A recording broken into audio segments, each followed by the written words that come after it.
CV-nya sih oke ya, jadi menurut gue tepat. Nah, Marcelino ini pertanyaannya, butuh nggak Persija datengin Marcelino gitu? Karena kayaknya kalau nggak dari profil-profil pemain yang ada, ya mungkin Coach Sintayong butuh pemain. Ya sepanjang Piala Presiden kemarin menurut gue kekurangannya Persija sih ada di lini depan sih kemarin. Malah yang golin kayak winger-winger ya Witan gitu kan. Ardiansyah bukan Gustavo-nya gitu kan. Gustavo, atau Excel yang depan gawang gagol lawan Persib kan. Agak sayang banget. Gimana Pak soal rumor Persija datengin 3 pemain ini?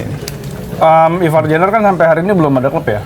Kalau nggak salah kontraknya cuma 4 bulan kan sama Dewa United. Jadi kalau mendatangkan Ivar Jenner memang Persija butuh tipe gelandang kayak gini nih. Satu. Terus kalau yang dikabarkan Marco Duganzik striker, Persija juga butuh tambahan striker karena Gustavo udah banyak banget dikritik sama Jackmania katanya. Gustavo lepas aja balikin lagi aja ke Malang gitu. Dan juga Excel ternyata ya mungkin belum ketemu sentuhannya lagi yang di musim lalu kan. Excel memang golnya cukup banyak 6. Buat pemain lokal tuh lumayan. Jumlah yang lumayan. Tapi kalau kita lihat golnya Excel tuh nggak konsisten, jadi cuma 2 gol 1 pertandingan, puasa gol, 2 gol lagi gitu. Jadi bukan sesuatu yang konsisten. Jadi makanya kenapa mendatangkan striker lagi, 1 striker asing dan Duganzik. Kalau lihat dari CV-nya sih oke ya. Jadi menurut gue tepat. Nah, Marcelino ini pertanyaannya, butuh nggak Persija datengin Marcelino gitu? Karena kayaknya kalau nggak dari profil-profil pemain yang ada, ya mungkin Coach Sintayong butuh pemain kayak dia ya di strateginya dia, atau mungkin Coach Sintayong diharapkan bisa menghidupkan lagi karirnya Marcelino yang sempat redup ya. Kalau misalnya mendatangkan Marcelino sih, kalau gue iya, tapi kalau misalnya untuk pemain yang tadi bilang sama Feby jangan kaki kaca, Marcelino ini lebih banyak cedera kan dalam beberapa tahun terakhir, jadi agak disayangkan. Dan sampai hari ini dia belum, kalau sudah resmi tapi belum diperkenalkan, dia kabar tarik katanya lagi ada di Eropa kan, mungkin lagi pemulihan lah. Ya agak disayangkan kalau misalnya Persija mendatangkan Marcelino tapi lebih banyak di bangku cadangan gitu. Mungkin secara taktik dibutuhkan tapi secara availability kayaknya sayang gitu. Dan juga sekarang kan banyak akun-akun abroad lah ya, kayak melakukan penolakan lah ya ketika ada pemain diaspora atau pemain keturunan atau bahkan pemain Indonesia yang berkarir di luar negeri terus pulang ke Indonesia tuh kayak dulu ngapain sih ke Indonesia gitu kan. Apalagi juga mereka semakin yakin sama argumen dia dengan ucapan Coach Justin juga bilang katanya ya ada baiknya lu jadi main aja di Eropa nggak apa-apa, cuma main jadi bangku cadangan atau main beberapa menit, tapi kan lu merasakan atmosfer main di Eropa ya ketimbang lu main di Indonesia juga level kompetisinya nggak ada gitu. Itu maksudnya ada beberapa orang yang menilai seperti itu kan. Nah tapi kita tahu juga kan pemain-pemain Indonesia juga ya performanya atau kualitasnya nggak sebaik yang kita kira kan. Ya pemain Indonesia ya tire-nya bukan tire A, mungkin kayak siapa, misal kalau dari Belanda misal kayak Pascal Struijk gitu kan. Pascal Struijk juga bukan tire A lah, dia masih bisa masuk ya minimal tire B. Karena dia di Brighton, tim yang dia masuk kompetisi antar klub Eropa nggak sih? Masuk ya? Itu tim oke lah. Tapi kan kayak Ijaz Kevin Dix juga bisa masuk tier B atau tier C lah. Tapi kan kalau pemain kayak Ragnar, Sandy Walsh itu kan mereka bukan pemain yang benar-benar wah gitu ya. Dan terbukti ketika Sandy Walsh belum memutuskan hengkang ke Yokohama pun di Cafe Mechelen juga udah nggak pernah main tuh. Udah lama banget nggak main, akhirnya dipindah ke Yokohama. Di Yokohama juga mentok kan.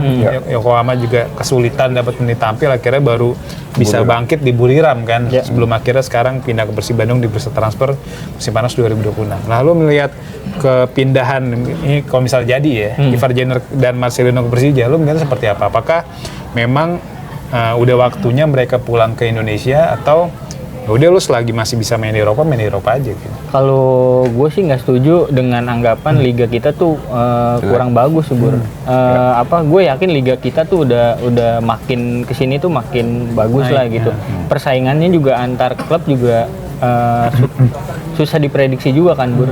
Walaupun dinilainya tim kecil tapi belum tentu menang juga tim besarnya di sini. Jadi kompetitifnya tuh di sini masih tinggi juga kalau menurut gue. Jadi kalau menurut gue ketika emang lu pemain di luar lu nggak dapet jam main buat apaan gitu. Dan ketika emang lu harus main ke Indonesia, lu juga harus pilih klub yang bagus juga dengan kualitas bagus juga, dan dilihat juga ada main di kompetisi luarnya nggak sih selain Liga Super League kayak gitu. Jadi pemain-pemain juga harus ada pertimbangan kayak gitu juga. ya walaupun lu ngapain di luar negeri kalau emang cuman sekedar cadangan, terus malah nggak pernah main sama sekali, ya. terus Kayak ketika lu Marcelino di main, Oxford nggak pernah main tuh. iya, main. terus ketika lu main lu malah cedera ya buat apaan? Ya kalau emang di sini ada kesempatannya nggak masalah juga sih, asal lu di sini main, jangan cuma jadi pajangan doang gitu, buat apaan gitu? Karena banyak pemain di sini juga yang kualitasnya juga bisa lebih bagus dari lu gitu, makanya pertimbangannya sih itu pemain-pemain ketika lu harus main di Liga Indonesia lu harus nyari klub yang bagus dan apa ya, lihat juga nih klub ini lagi main di kompetisi level Asia apa enggak, karena itu kan buat nambah pengalaman, nambah jam main ya, ujung-ujungnya nanti kan ketika kualitas makin bagus ujung-ujungnya buat timnas juga kan kayak gitu. Jadi lu nggak masalah ya? Nggak masalah menurut gua. Dan juga banyak yang bilang kayak oleh Romeni musim lalu main di Oxford jarang main, tapi di timnas bisa gendong ya, beda kualitas. Beda. Ya oleh memang kualitasnya udah tinggi, oleh kualitasnya tinggi, makanya di timnas Indonesia tenaganya dibutuhkan kan. Terus juga pokoknya ada anggapan kayak gitulah. Nah di tempat Ole berarti pesaingan Ole juga kan kualitasnya lebih tinggi lagi. Tinggi juga, dan Ole juga sebenarnya kompetitif juga kan, maksudnya di Oxford masih dapat menit tampil lah, walaupun nggak jadi starter, tapi palingnya masih main 30 menit. Makanya ketika main ke timnas Indonesia dia bisa kompetitif, bisa mengangkat derajat timnas. Nah, beda sama Marcelino, dia di Oxford emang udah mentok, dia nggak bakal bisa peluangnya bisa masuk, bahkan buat masuk DSP aja kan Marcelino Buat paling sampai baru bangku cadangan aja iya susah, paling baru dia 3-4 kali masuk DSP di musim pertama itu ketika dia golin lawan Arab. Itu kan musim pertama dia membela Oxford kan di musim 2024-2025. Tapi setelah itu kan nggak pernah lagi tuh. Lebih tepatnya setelah AFF 2024 lah. Marcelino nggak pernah masuk DSP lagi gitu kan. Malah kalaupun main paling di Oxford United 21 ya. Jadi ya beda. Kalau misalnya lu bandingin Ole main di Oxford terus di timnas gendong, karena sejak awal atau sebelum Ole main di timnas pun nih pemainnya memang udah kualitas kan. Kita lo di FC Emmen juga dia bisa golin 12 gol di Eredivisie. Jadi memang pemain yang ya anomali lah ketimbang pemain di depan timnas Indonesia lainnya, bahkan ketimbang Milena Jonathans pun ya masih bagusan Ole, walaupun Milena sekarang main di Utrecht balik ke Utrecht lagi ya levelnya masih tinggian Ole lah ketimbang Miliano. Nah, gimana Pak soal balik ya Ivar dan Marcelino nih kalau benar dia gabung ke Persija? Lalu balik lagi, pemain yang dibutuhkan adalah menit bermain. Mau dia misalnya main di klub sekelas Barcelona tapi nggak pernah main, kemampuannya nggak akan berkembang gitu. Taruhlah misalnya dulu ada back Ukraina namanya Dmitro Kirginski. Dia jago nih di Ukraina, masuk dari Shakhtar Donetsk, taruh di Barcelona, dibeli Barcelona cuma main 1-2 kali, abis itu bayar cadangan.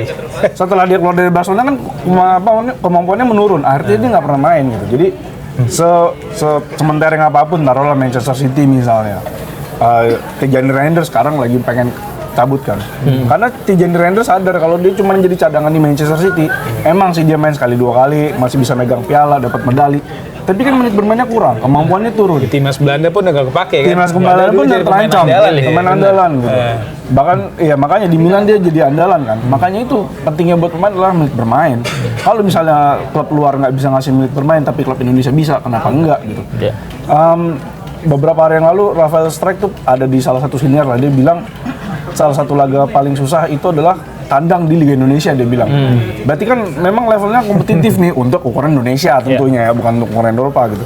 Jadi menurut dia tuh kalau tandang di Indonesia tuh susah. Nah itu yang akan dirasakan oleh Ivar Jenner dan Marcelino, karena Marcelino pernah main di Liga Indonesia juga kan. Jadi menurut gua kalau misalnya ada pemain diaspora di sana nggak bisa bersaing, tapi punya kontrak jangka panjang ya pinjem semusim di sini, nanti balik lagi ke sana, nyari klub lagi. Kalau posisinya Ivar Jenner kan kemarin karena kontraknya putus sama Utrecht, di cuma 4 bulan di sini, harapannya bisa balik lagi ke sana, ternyata enggak.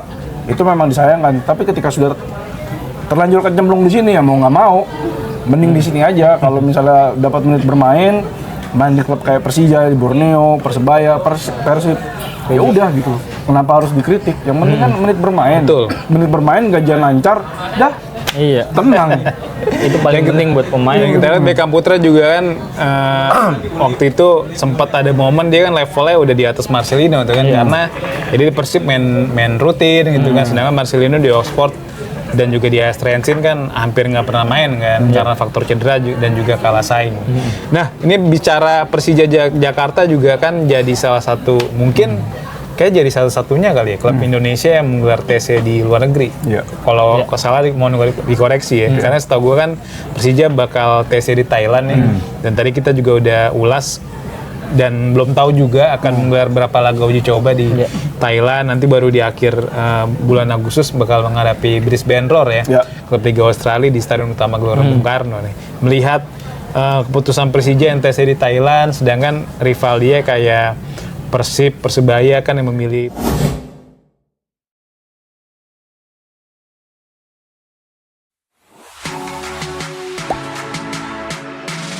Gak sempet baca? Dengerin aja, klik icon text to speech di okezone.com.